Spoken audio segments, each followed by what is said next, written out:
Hey, Brendan. Long time no see. Yeah. We had your opponent in here earlier, Karl. He said basically he needs to keep this fight off the ground, and that's how he wins. Is that a pretty accurate analysis for him, do you think? I guess, yeah. If it goes to the ground, he knows I know he's in trouble, 100%.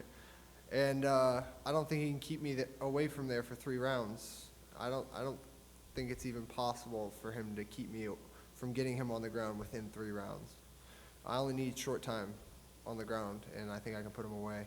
But granted, if I get him down in the first round and he gets up off of exploding or whatever, that's fine. It's still 2 more rounds to go. You still got to weather through that.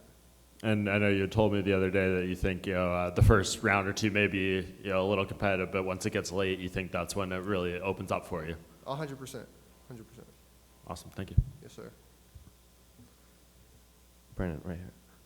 What do you make of Kevin Holland saying that you're the better fighter in this division compared to like the Derek Brunsons and the? I'm sure you heard he said you're a better fighter than Vettori and Brunson. What do you make of when a fighter of that magnitude saying stuff like that?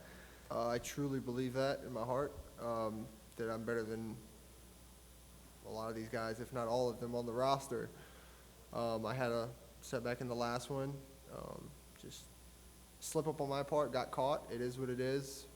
Hopefully we'll run that one back. But I've been trying to fight Vettori, when things happen. I tried to fight him when Holland fought him. And, yeah, I feel I'm better than all these guys. It's just up to me to go in there and show that, to show what I already know and what my teammates know. And looking at that last loss, that was your first TKO loss, correct? Yes, sir. Dwight Grant was in here, and he's coming off a similar situation where he's coming off his first stoppage loss, and it said it kept him up at night because he said if you get beat up, you get beat up. If you make one tiny mistake, that's what keeps you up, Right. all tossing and turning all night. Are you in a similar situation like that? No, I sleep just fine at night. I'm good. It's just more frustrating than anything to know that I'm better than him as a fighter. He just caught me. It hit me. I wasn't in a position to take the punch, and he hit me dead in my temple. So it was weird because like everything was just black. Like I just closed my eyes, but I could still kind of feel my body moving and doing stuff. And I felt like him swinging at me, but it was just black. I couldn't see anything. And as soon as I stood up, it's like someone literally turned the lights on. It was really weird. But obviously that was the first time that ever happened. But I don't plan to have that happen again, at least for a little while. So. Back here, does that motivate you to get that bad taste out your mouth? That's it, Saturday night? Yeah, it's definitely motivation, of course. But I know that I just got to show a different side of myself that people have yet to see, the smarter side of me. So that's all it's ever about for me is just putting the guy that's in the gym into the cage, and then once that happens, we're money. How have you improved mostly as a fighter since we first saw you in 2019 on Dana's show?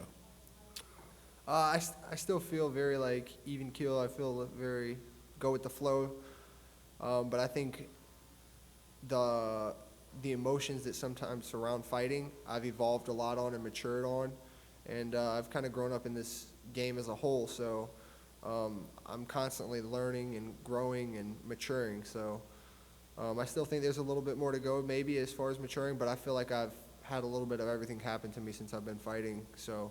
I feel like a true vet, and I just got to go out there and show that I can make those audibles where I messed up at last time.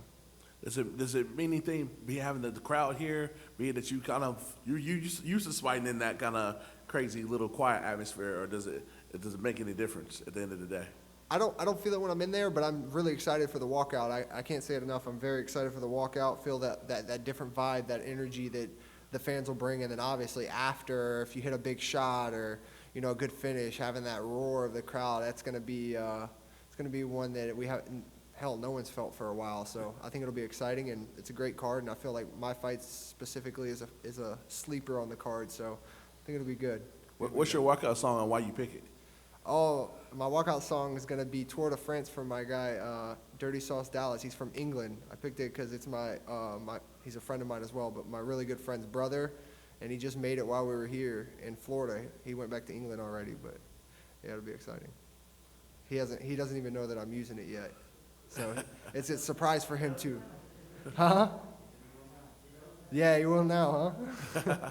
Lastly for me, with a win, you were almost on for a perfect 2020. You had the last one with a win, get the sales back going towards that steam you built it up with the 6-7 wins in a row that you were streak that you had, but that got snapped.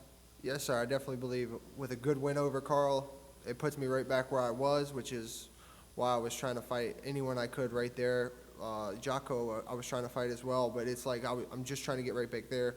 A win over Karl, an impressive win at that, puts me right back in ready for a top 15 guy, or who knows, something could happen in a fallout, maybe, you know, everything with COVID, I could get someone higher. And that's all I'm trying to do is just climb up and trying to get to the top to where, I mean, I fight for money and to be the best. I'm very competitive, so, yeah, I think a win here puts me right back in it, and hopefully I can get the winner of Strickland and Jotko after they fight next weekend.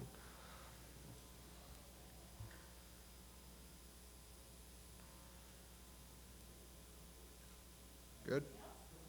Yeah, I got a question up front, Brennan. Ever since 2016, you have not fought less than 3 times in a calendar year. What is your key to staying active, and do you plan to fight consistently in 2021?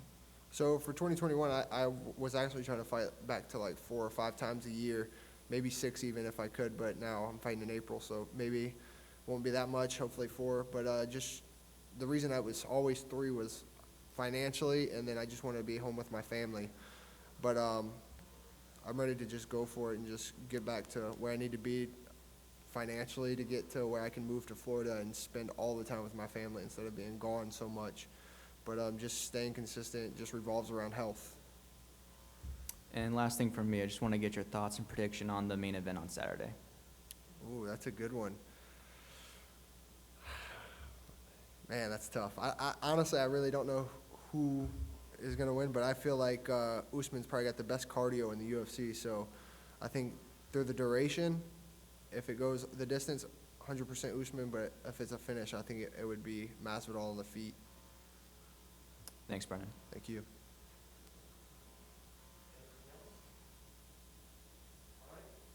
Cool. Thank y'all.